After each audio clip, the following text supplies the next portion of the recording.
Bismillahirrahmanirrahim. Baik, pada video kali ini kita akan membahas tentang tafsir maudhu'i atau yang sering kita sebut dengan tafsir tematik. Definisi dari tafsir tematik adalah tafsir yang menggabungkan ayat-ayat dalam satu pembahasan yang mengikuti penafsiran sesuai dengan maqasid Al-Quran dengan konsep mengumpulkan ayat-ayat yang terpisah yang memiliki pembahasan yang sama dalam Al-Quran, kemudian menafsirkannya dan mengambil kesimpulan, baik ayat tersebut berkaitan dengan kehidupan sosial atau yang lainnya. Adapun langkah-langkah yang dilakukan dalam metode penafsiran secara tematik ini, yang pertama yaitu mengumpulkan ayat-ayat yang satu tema dan ayat-ayat yang memiliki indikasi keserupaan baik dari satu surat ataupun lebih. Kemudian yang kedua yaitu mentartibkan sesuai dengan tartib nuzul. Dan yang ketiga yaitu menafsirkan ayat-ayat ayat demi ayat sesuai dengan yang telah disusun berdasarkan tartib nuzul sebelumnya. Dan yang keempat yaitu merumuskan hikmah dari penafsiran dengan berpedoman pada maqasid Al-Quran. Dan yang kelima yaitu memetik kesimpulan dari penafsiran dan langkah-langkah yang telah disebutkan sebelumnya. Adapun karakteristik dari tafsir maudhu'i ini adalah menonjolkan tema, judul atau topik pembahasan, sehingga tidak salah apabila metode tafsir maudhu'i ini disebut dengan metode topikal. Kemudian pengkajian tema yang dipilih secara tuntas dan menyeluruh dari berbagai aspeknya sesuai dengan kapasitas atau petunjuk yang termuat di dalam ayat-ayat yang ditafsirkan tersebut. Adapun contoh dari tafsir maudhu'i yang berkaitan dengan moderasi Islam yaitu tentang kebenaran semua agama dalam Al-Quran. Ayat yang pertama yaitu tertuang dalam Quran surat Al-Baqarah ayat 62 yang berbunyi, A'udzu billahi minasyaitonir rajim. Innal ladzina amanu wal ladzina hadu wan nasara was-sabiina man amana billahi wal yawmil akhir wa 'amila shalihan falahum ajruhum 'inda rabbihim wala khaufun 'alaihim wala hum yahzanun. Al-ayah. Kemudian ayat yang kedua yaitu tertuang dalam Quran surat Al-Maidah ayat 48 yang berbunyi, A'udzu billahi minasyaitonir rajim. Wa anzalna ilaikal kitaba bil haqqi musaddiqan lima baina yadayhi minal kitabi wa muhaiminan 'alaihi fahkum bainahum bima anzalallah. ولا تتبع أهواءهم عما جاءك من الحق لكل جعلنا منكم شرعة ومنهاجا ولو شاء الله لجعلكم أمة واحدة ولكن ليبلوكم فيما آتاكم فاستبقوا الخيرات ilallahi marji'ukum jami'an fayunabbi'ukum bima kuntum fihi takhtalifun. Al-ayah. Kemudian ayat yang ketiga yaitu terdapat dalam Quran surat Al-Baqarah ayat 136 yang berbunyi, A'udzu billahi minasyaitonir rajim.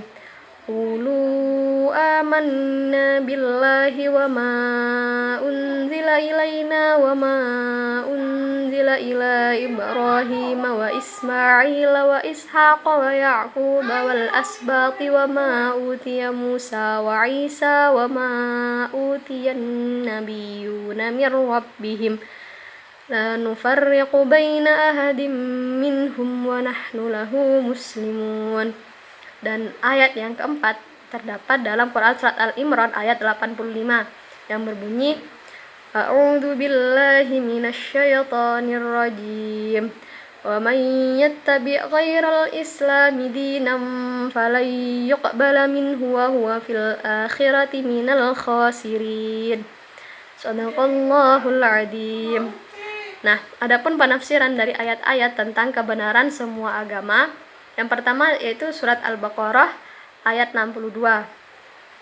Asbabun nuzul dalam surat ini adalah Abi Hatim yang meriwayatkan bahwa ayat ini diturunkan karena pertanyaan Salman Al-Farisi kepada Nabi Muhammad tentang bagaimana nasib sahabatnya yang ada di Persia apakah mereka masuk surga atau tidak, atau masuk neraka. Ia menceritakan bahwa para sahabatnya beriman kepada Allah, melaksanakan sholat, berpuasa, dan mempercayai bahwa kelak Muhammad akan diutus menjadi seorang nabi setelah pada zaman mereka. Kemudian Salman memuji amalan para sahabatnya ini. Nabi Muhammad mengatakan bahwa mereka akan masuk neraka. Kemudian Salman merasa terpukul dengan mendengar berita ini. Tidak lama dari kejadian ini, maka turunlah ayat ini. Dalam tafsir Ibnu Katsir dijelaskan bahwa menurut Abdullah bin Abbas radhiyallahu an, yang dimaksud dengan orang Yahudi, orang Sabi'in atau pengikut Nabi Yahya, dan Nasrani pengikut Nabi Isa dalam ayat ini adalah mereka yang beriman kepada Allah sebelum diutusnya Nabi Muhammad, dan mereka percaya bahwa akan ada nabi di akhir zaman yang menggantikan nabi-nabi mereka, dan mereka percaya akan adanya Nabi Muhammad, dan mereka melakukan amal soleh serta tidak melakukan kebatilan-kebatilan yang muncul pada agama mereka. Kepada orang-orang yang demikian ini Allah memberikan jaminan keselamatan di hari akhir nanti. Kemudian kembali menurut Al-Quran dan tafsirnya, menurut Abu Ja'far, ayat di atas berlaku sebelum kedatangan Nabi Muhammad SAW, sehingga setelah kedatangan Nabi Muhammad SAW, agama-agama atau kepercayaan-kepercayaan itu sudah tidak diterima lagi oleh Allah. Ayat tersebut juga menunjukkan kepada kita bahwa keberagaman nabi dan ajaran langit atau samawi bukanlah untuk dipluralisasi, karena setiap nabi yang datang adalah dalam rangka melanjutkan atau menyempurnakan ajaran sebelumnya. Maka setelah Allah mengutus Nabi Muhammad SAW dan menurunkan Al-Quran, wajib bagi orang Yahudi dan Nasrani yang hidup setelahnya untuk beriman kepada Nabi Muhammad dan Al-Quran. Kemudian tafsir Quran surat Al-Maidah ayat 48. Ayat di atas menerangkan bahwa setiap umat diberi syariat atau peraturan-peraturan khusus dan diwajibkan kepada mereka melaksanakan, dan juga mereka telah diberi jalan dan petunjuk yang harus dilaksanakan untuk membersihkan diri dan mensucikan batin mereka. Syariat setiap umat dan jalan yang harus ditempuh boleh saja dirubah-ubah dan bermacam-macam, tetapi dasar atau landasan agama samawi tersebut hanya satu, yaitu tauhid. Kemudian pada Quran surat Al-Baqarah ayat 136, melalui ayat ini Allah Subhanahu wa taala memberikan petunjuk kepada hambanya yang mukmin untuk beriman kepada Al-Quran secara terperinci yang diturunkan kepada mereka melalui Rasulnya, yaitu Nabi Muhammad SAW, dan beriman kepada semua kitab yang pernah diturunkan kepada para nabi terdahulu secara keseluruhan, tidak memilih yang satu dan meninggalkan yang lain.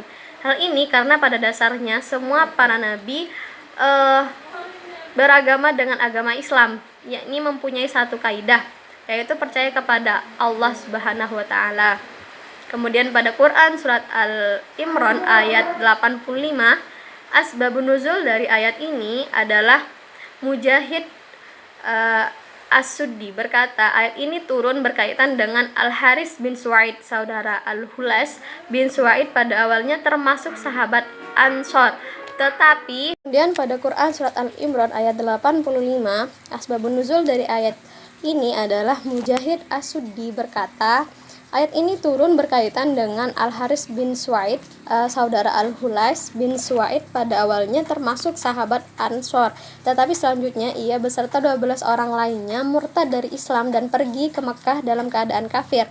Lalu turunlah ayat ini kemudian mengirim pesan kepada saudara laki-lakinya bahwa ia bertobat. Ibnu Abbas radhiyallahu an berkata, ia masuk Islam kembali setelah turunnya ayat ini. Menurut Dr. Quraisy Shihab, barang siapa yang menghendaki agama lain selain setelah diutusnya Muhammad SAW dan syariat Islam yang dibawanya tidak akan diperkenankan oleh Allah pada hari pembalasan nanti. Dalam pandangan Allah, ia termasuk orang yang menyengsarakan diri sendiri. Mereka berhak merasakan siksa yang pedih.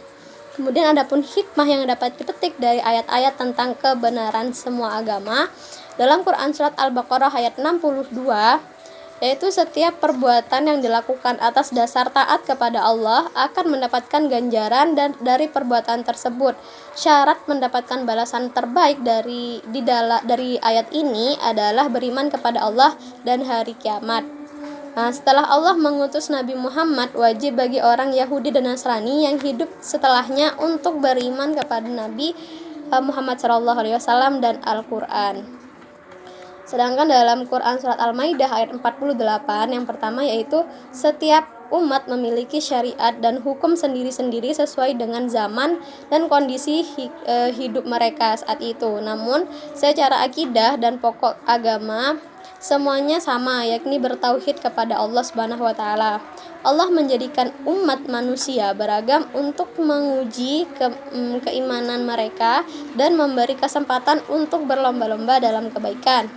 Sedangkan dalam Quran surat Al-Baqarah ayat 136 hikmahnya yakni wajib beriman kepada Allah, Al-Quran dan hadis. Wajib diimani bahwa semua kitab-kitab suci yang diturunkan kepada para rasul benar-benar turun dari sisi Allah Subhanahu wa taala. Kemudian Quran surat Al-Imran ayat 85 yaitu Allah menjadikan agama sebagai satu-satunya agama yang digunakan sebagai sumber hukum dan sebagai jalan keselamatan serta kebahagiaan di akhirat. Oleh karena itu, barang siapa yang menempuh jalan selain jalan yang telah digariskan oleh Allah, maka ia akan memperoleh kerugian. Dan adapun kesimpulan dari ulasan di atas, setiap nabi memiliki syariat yang berbeda dengan yang lainnya, tetapi dasar-dasar agama mereka sama, yakni kesamaan akidah, yaitu percaya kepada Allah Subhanahu wa taala. Dari setiap nabi wajib kita imani kebenarannya dan ajarannya. Mengimani ajaran nabi-nabi sebelumnya tidak berarti menjalankan syariatnya, karena setiap nabi diutus untuk umat dan zaman yang berbeda-beda. Maka setelah Allah mengutus Nabi Muhammad dan menurunkan Al-Quran, maka wajib bagi orang Yahudi dan Nasrani yang hidup setelahnya untuk beriman kepada Nabi Muhammad dan Al-Quran. Serta dari penjelasan di atas kita dapatkan bahwa Al-Quran itu hanyalah satu, yakni Islam. Hanyalah satu, yakni sebab seluruh ajaran yang dibawa semua nabi adalah sama di bawah panji-panji, yakni Islam yang bertauhid kepada Allah Subhanahu wa taala. Sekian video dari kami, mohon maaf atas setiap kesalahan dan kurangnya. Billahi taufiq wal hidayah. Wassalamualaikum warahmatullahi wabarakatuh.